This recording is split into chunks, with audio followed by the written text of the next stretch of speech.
let's get into Walking Dead. Dom. All right, episode 4, A New Frontier. Haven't played it? Get the fuck out, because we're gonna spoil the shit out of it. Yeah.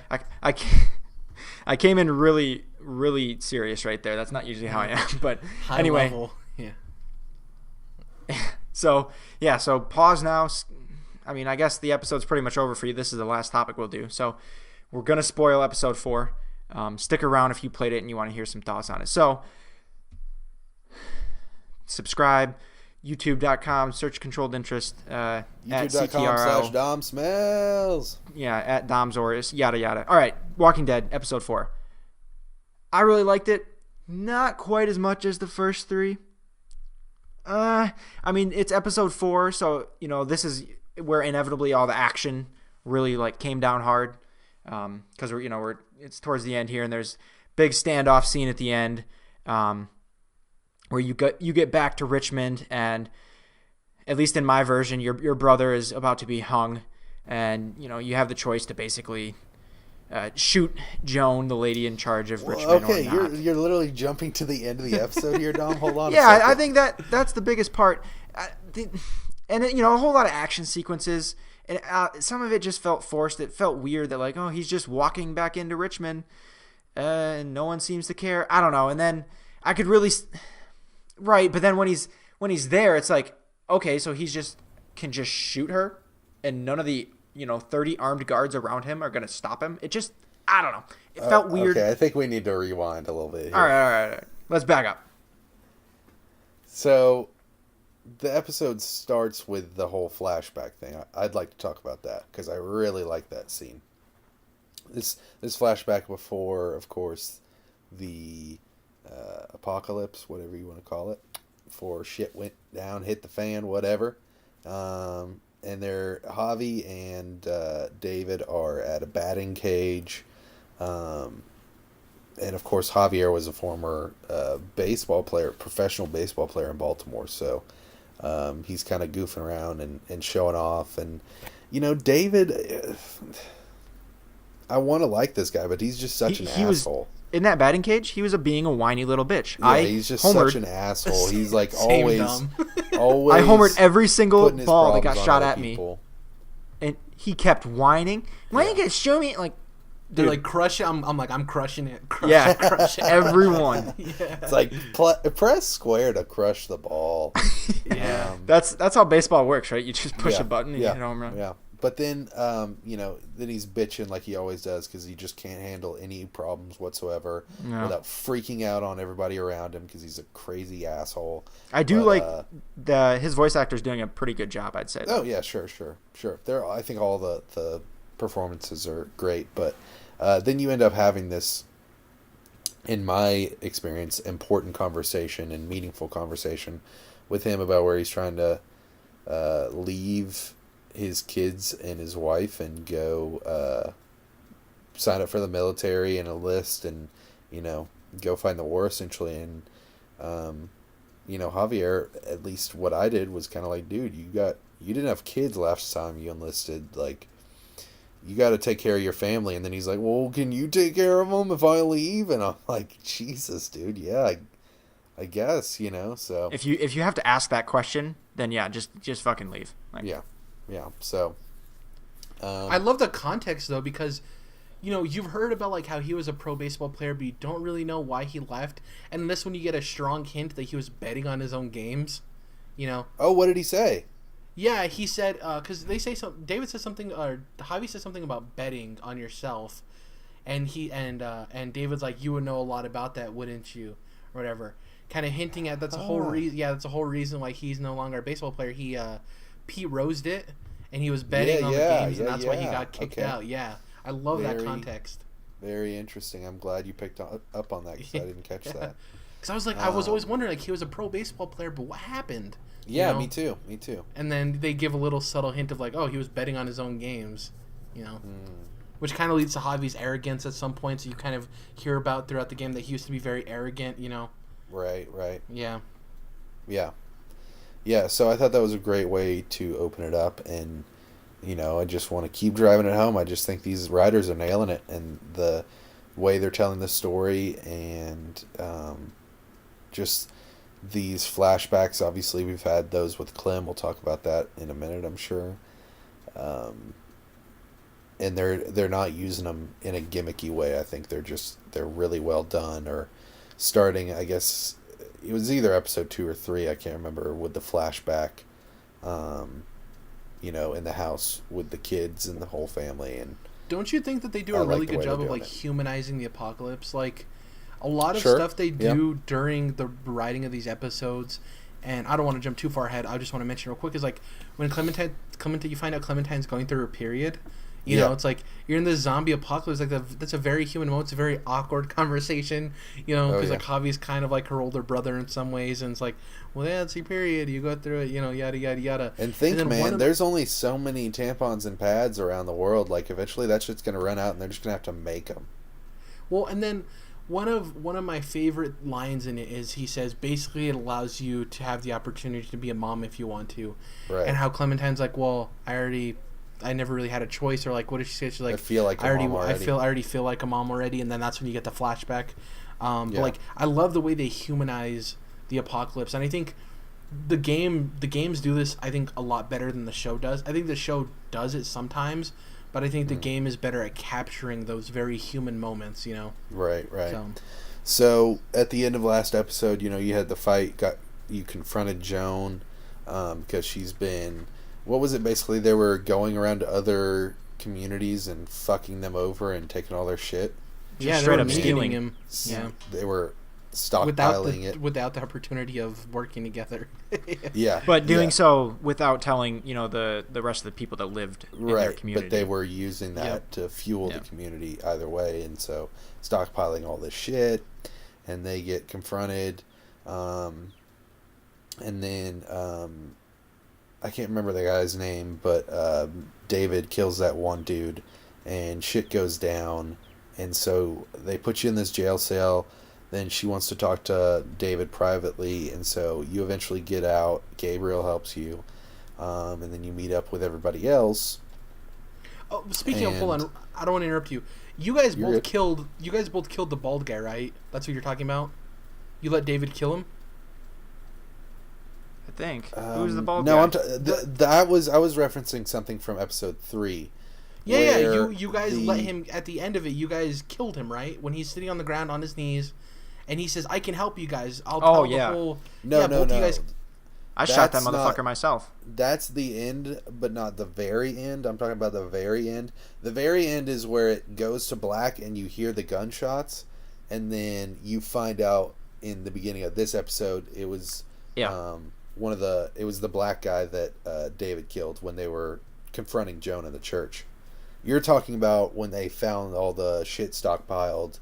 Your game, well, yours is different because that didn't happen in mine at the beginning of episode 4. Okay, so just to be clear here, you were referencing the bald guy a second ago, and that was the guy that they shot in the head that was on his knees in the stockpiling part. They had the choice of shooting. Yeah. Right. So then after that, in that same episode, you go to confront Joan, right? Yes. Yeah.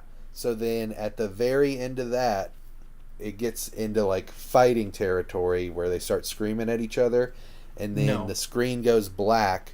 Well, okay, in my thing, the screen goes black, and you hear gunshots, and then in the beginning of this episode, you find out that David killed that random black guy in the group. That was mine too, Jordan. Yeah.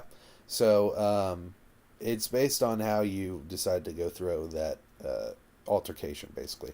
Anyways, so Gabriel helps you get out of that cell, and then you meet up with the whole group who are in kind of a safe house. So you've got Ava, you've got Tripp and Eleanor, you've got Katie. I got to point out one other difference. Gabriel. So Kate helped me get out of the cell, not Gabriel. Oh, wow. Mine was Gabe. Yeah. I don't even know why that would be different. That doesn't. Maybe I was probably sweeter on her early on or something. The random black guy was alive in my game, so I kept the bald guy alive, and he's the one that died at the end of episode 3. He got shot in the altercation. Yeah. Okay. That's probably why that happened. Yeah. So, anyways, and then we're trying to form a plan of attack because we need to get David freed from Joan, who's going to have this public event where she hangs him, and he's got to answer for his crimes, and she's lying to the whole city about this big thing. So, of course, Kate still wants to just tell David to fuck off and just leave, but Javi, you're kind of like no, or at least I was like no, we need a plan. We need to help David. So then Gabriel's He's still your brother, right? Yeah, Gabriel's like, hey, let's go hit up the armory. You go do that with Ava, who I've really gotten to like at this point. And then you end up having a fight at the armory with that guy who stabs you in the arm. Did that happen to you guys? Yeah. Oh, yeah. No, a random guy, yeah. Before that, with the Kate conversation, I just told her if she wants to leave, she can leave on her own. Wow. Yeah. Oh, I was like, I'm here for my brother. I said we need a can plan. Leave. I was just like, if you want to leave then. Go ahead. I'm staying. Jesus I need Christ, help. Jared. Yeah. So, wow. So, yeah, then we get back with the guns, and then you have this big scene where Tripp finds out this is... No, wait. Okay, so before this happens, you find Clementine in the doctor's office, right? This would be before, because by the time you get back, your arm's been fixed up by Clementine. Yeah, you're right. Yeah, by the time you get back to the safe house. So you find Clementine in the doctor's office. She can help you get your arm fixed up because he's way too junked up on heroin, I think, or some sort of he's opiate. Addicted to something. It seems like an opiate of some sort, most likely. Because he is a doctor and has access to those sorts of things. Anyways, he's whacked the fuck out and can't get him to come to attention. So she's gonna sew your arm, and then that's when you had that conversation about the her having her first period, and you find her some pads in the drawer, or at least I did. Do you guys find those? Yeah. Yeah. No, I just found the needle and the bandage. I didn't find the tampons. There's another drawer right there with pads in there. Oh, well. Yeah, I didn't find it. So that, and then you also have the flashback scene with Jane, or I guess Kenny, if you're okay with keeping insane people alive at the end of season 2. So there's that scene, and what all happens in that scene? You get tackled by that zombie and flung into the... You're clearing zombies from the house, that way it's safe, and then you're having a conversation about getting rid of the smell, and then you're heading back and zombies attack you guys, and Clem kills one, and then you fall into the pile of zombies and kill the other one.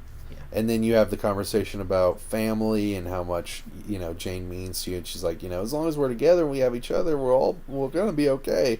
When she blows her brains out. Yeah, and then it flashes forward, and she's killed herself by that point, so it's really fucked up. And then you have this really, really, this is where I really started to love Ava, the conversation that they have. In the woods. In the woods at Clem's shack. This is after she's tried to give the medicine to AJ, or at least that's what I did, and she got kicked out of the group, and so out of the New Frontier. And so I really like this part where you're having this conversation with Ava, and she's talking like, yo, you are a badass, and you can be on your own and do shit, but like you could definitely use help along the way, and if you ever need somebody, I've got you, and like all this stuff. So you're a good person, don't lose that. I love that. Okay, right. At the end. And she made a promise not to lose that part of her. I read that way differently, because every chance during that scene, I basically told Ava to just fuck herself, and I was like, get away! Like, no, Jesus Christ, Dom! First of all, yeah. They've built up your trust in her for these episodes where she would not screw over David this whole time, and so I knew that she was trustworthy. And then this is the second time that she's tried to help out Clem. She's bringing her food. She's bringing her a picture that AJ drew. Why the fuck would you tell her to fuck off? Oh, are you kidding me? She just stood next to David as they took the kid from Clem. No, like, I wanted no business there. I don't blame her for that at all. Like, you can't. There's not much she could do in that situation. Well, that doesn't matter. I mean, I was trying to be Clem, right? Thinking that's what I would think if I was Clementine from her perspective. Yeah, from Ava's perspective, you get it too, but I was like, oh, I you was want to be my Clementine in that friend scene. behind their back, but you weren't there to stand up for me when it mattered. Exactly, I understand where you're coming from. I didn't treat it like that, but I completely see where you're coming from with that. Yeah, I just feel like that was a lose-lose situation, and even if, like, basically Ava could have kept her mouth shut as she did and helped her out this way, or she could have spoken up and then they both get kicked out. They're both fucked, and she can't help her out by bringing her this food and all that, you know. So after this is like the big thing that you'll get to now is like one of the biggest decisions of the episode, I think. So then you gotta choose whether or not to kill Lingard, the doctor. And he wants you to kill him because he's too much of a coward to do it himself, to overdose on this drug. And he says that if you go ahead and inject him, he'll give you the location of AJ for Clem to go find. And so it ended up killing him because that's how, like, Clem was going to get her information. Yeah, she needed to find AJ. I knew that was important to her. And this guy's, already fucked anyways and wants to die, so yeah. Yeah, I agree with you. I did that too. Because you could choose either to not kill him, let Clem choose, or you do it. And I'm going to do it, Yeah. Yeah, that was another one where I didn't kill him. I chose not to. I wished I had. I didn't realize. I must have been falling asleep or something, because I didn't even really realize that he had offered AJ's location. I figured I would get it anyway. That ended up not being the case. So I don't have any idea where AJ is. I'm sure we'll still find him, I guess. But Would you like us to tell you? No, whatever. Okay. We'll see how it plays out for me. Okay. But again, I'm gonna I'm gonna live with it, because as Javi right there, who doesn't know Clementine, I think you'd be less apt to just kill the guy, because we know Clementine. I wouldn't say he doesn't know Clementine. I think they've been through a lot together at this point. At this point, I mean, a couple episodes. Whereas we've known Clementine for almost 3 full seasons now, right? And Javi hasn't. So I'm trying to not let that bias lead into what Javi would do. Even if it's not just for Clementine finding where AJ is, the way I'm playing Javi if this guy wanted himself to die, Javi would help him do that, Yeah, like, right. My Javi's made plenty of tough decisions at this point, killing the bald guy, or fuck, Dom. I mean, you said you picked to go extra hard on the guy bashing his brains in earlier, but like, oh, he doesn't know Clem enough to like help her out with this guy. But it makes perfect sense though, because that was the guy who killed Javi's niece. Yeah. So then I'm just that was saying, real like, personal. If your Javi is already that brutal, then I feel like he'd be like, yeah, Clem needs to find AJ. This guy's a fucking loser who wants to die. Let's do it.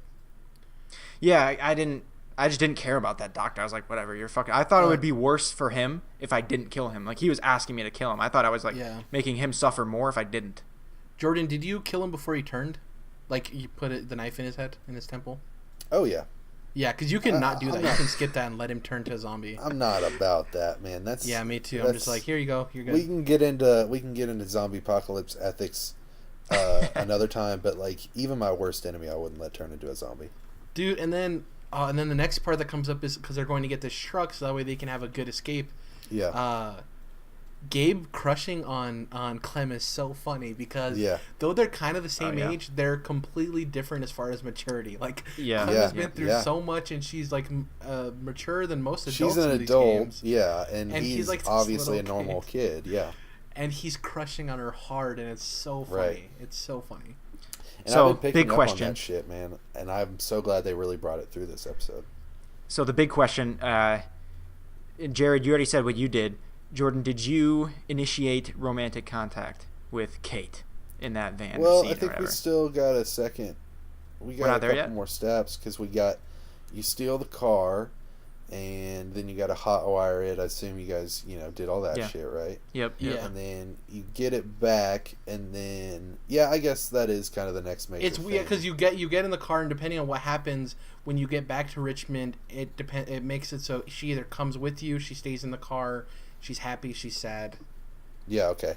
So, you're having the conversation once you get back to Richmond before all this other shit goes down at the very end.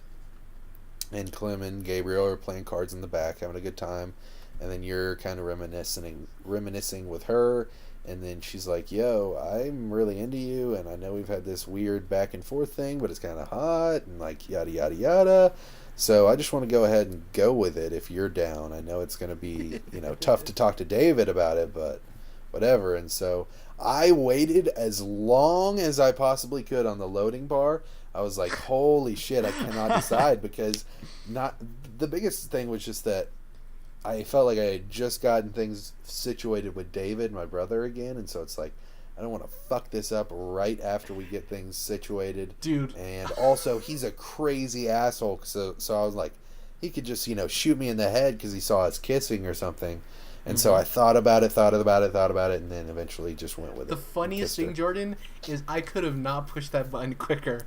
The moment I read both of those options, I was like, I'm mashing B as quickly as possible. And I don't know why you hate her so much. Also, once I realized, I think we skipped over something, because we skipped the part where Tripp finds out and Eleanor, right. So, basically you're in the safe house after...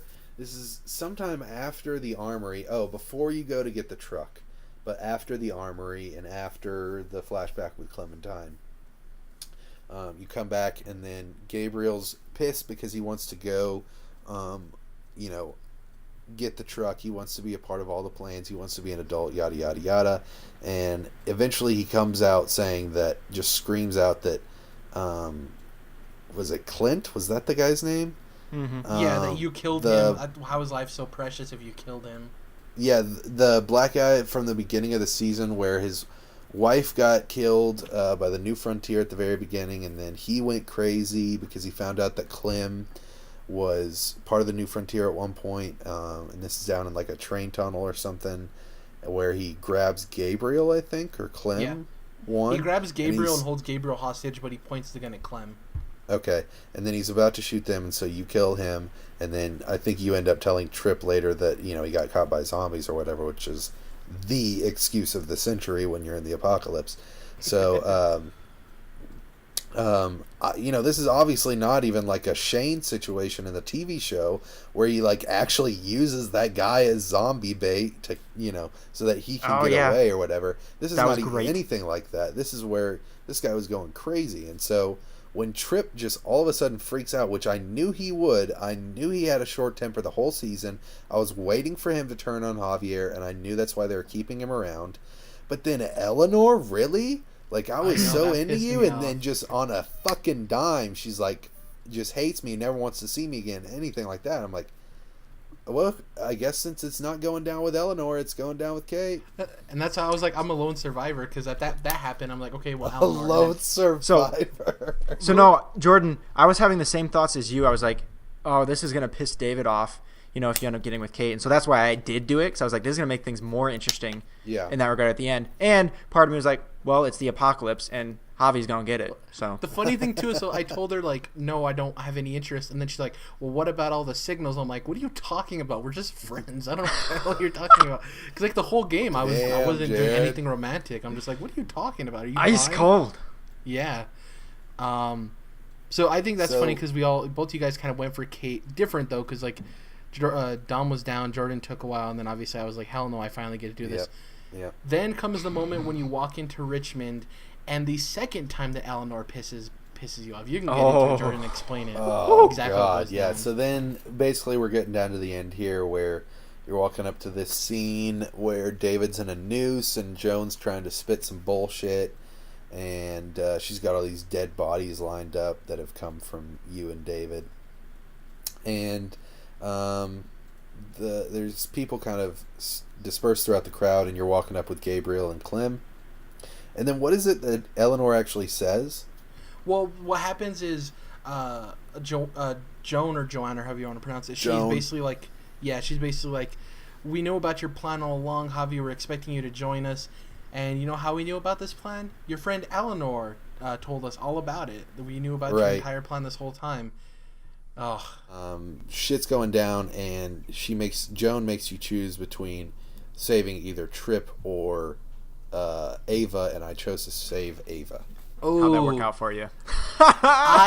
So, yeah, basically, whoever you choose to save, I guess, is who gets shot. And I guessed that correctly, which I loved, because I picked Tripp, because here's what I was thinking. As much as I hate Eleanor, she might turn around. She might have just been scared, right? and Eleanor's my only You're option. still trying to get that shit, aren't you, Jay? Yes. But listen. Here's my thought. She's smart, so maybe she's just scared and whatever. I'm okay with cutting loose from her completely because she's shown that she could flip on a dime.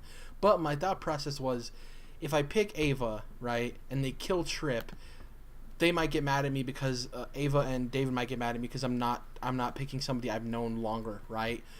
Yeah. But if I pick Trip, worst case scenario, they pick Ava.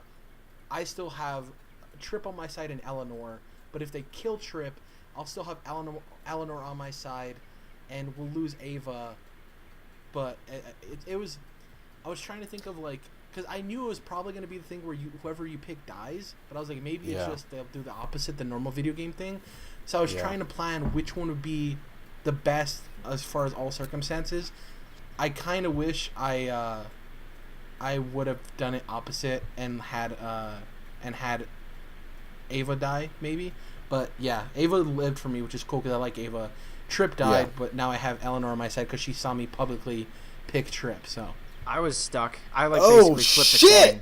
So you're telling me that I could have saved Ava, told Trip to fuck off and die, and got Eleanor all at the same time? Yeah, but Ava would have hated you for choosing her to die, right? True. And Ava's but best. David's like still there though. So no, I'd rather Ava like me than Eleanor like me. Eleanor can get fucked at this point, figuratively and literally. But I do think that.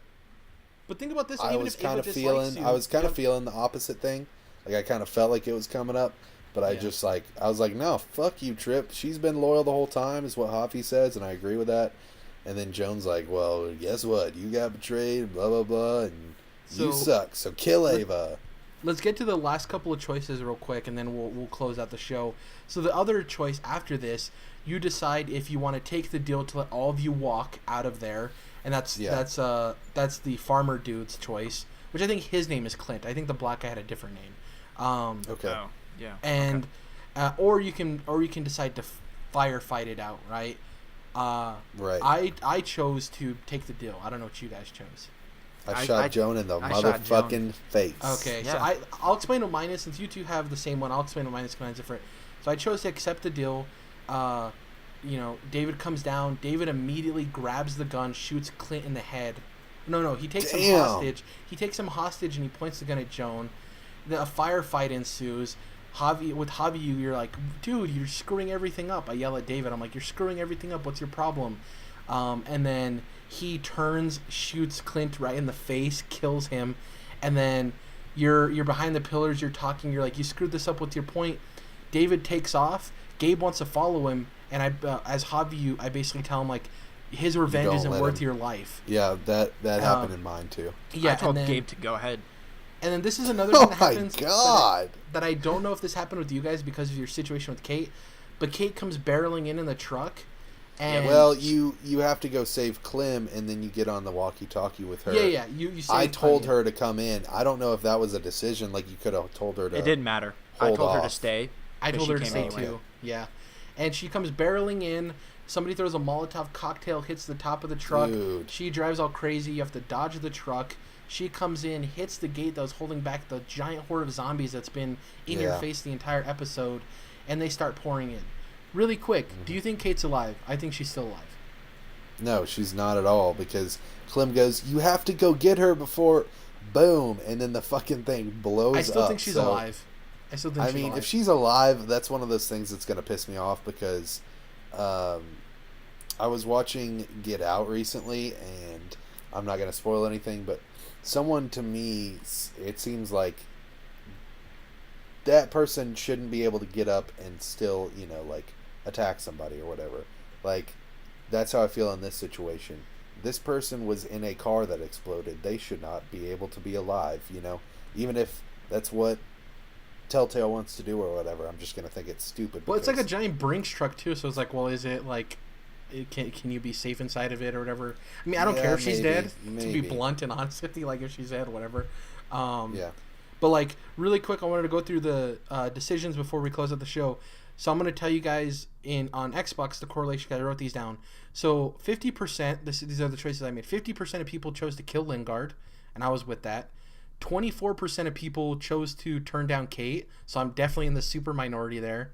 44% of people tried to save Trip, meaning a lot more people tried to say Ava, which is cool, but she died, obviously, if you pick that. And then 48% of people took the deal and didn't start a firefight. So I was actually in the minority for most of my decisions, except for killing Lingard. So I thought it was a good episode. I agree with Dom that I don't think it was as strong as the first three, but I don't think this is... People are saying it suffers the Telltale fourth episode curse. I thought it was a good episode. I thought it was better than Batman's episode 4. Yeah, I liked the episode a lot. I can't wait for episode 5, and I'm excited to see this season wrap up. I also think this, like we talked about before, this is a super smart way to time jump forward with Clem and not have her be the protagonist. So maybe next season she's back, she's a little bit older, that kind of stuff. I think it was a smart decision to branch off. So yeah, I think overall it's pretty good. There was just a few more moments than usual where I could see the strings, right? Where I could figure out, well, obviously who exactly was going to say exactly what had I made the other decision. There's just a couple of those moments where I'm like, okay, well, I can really easily do the math here and figure out, these games to me, they're best when those other moments where we're talking to each other and we don't know what would have happened if you did the other thing. Yeah, and there was just not a couple so binary. Moments. Yeah, exactly. And there's just a couple of moments where it was just really obvious to me what would have happened. Really quick, not to be too long. Game ran fine for me again. I think I don't know if I'm super lucky, but I had no performance issues once again. So mine was good too. Vita remote play.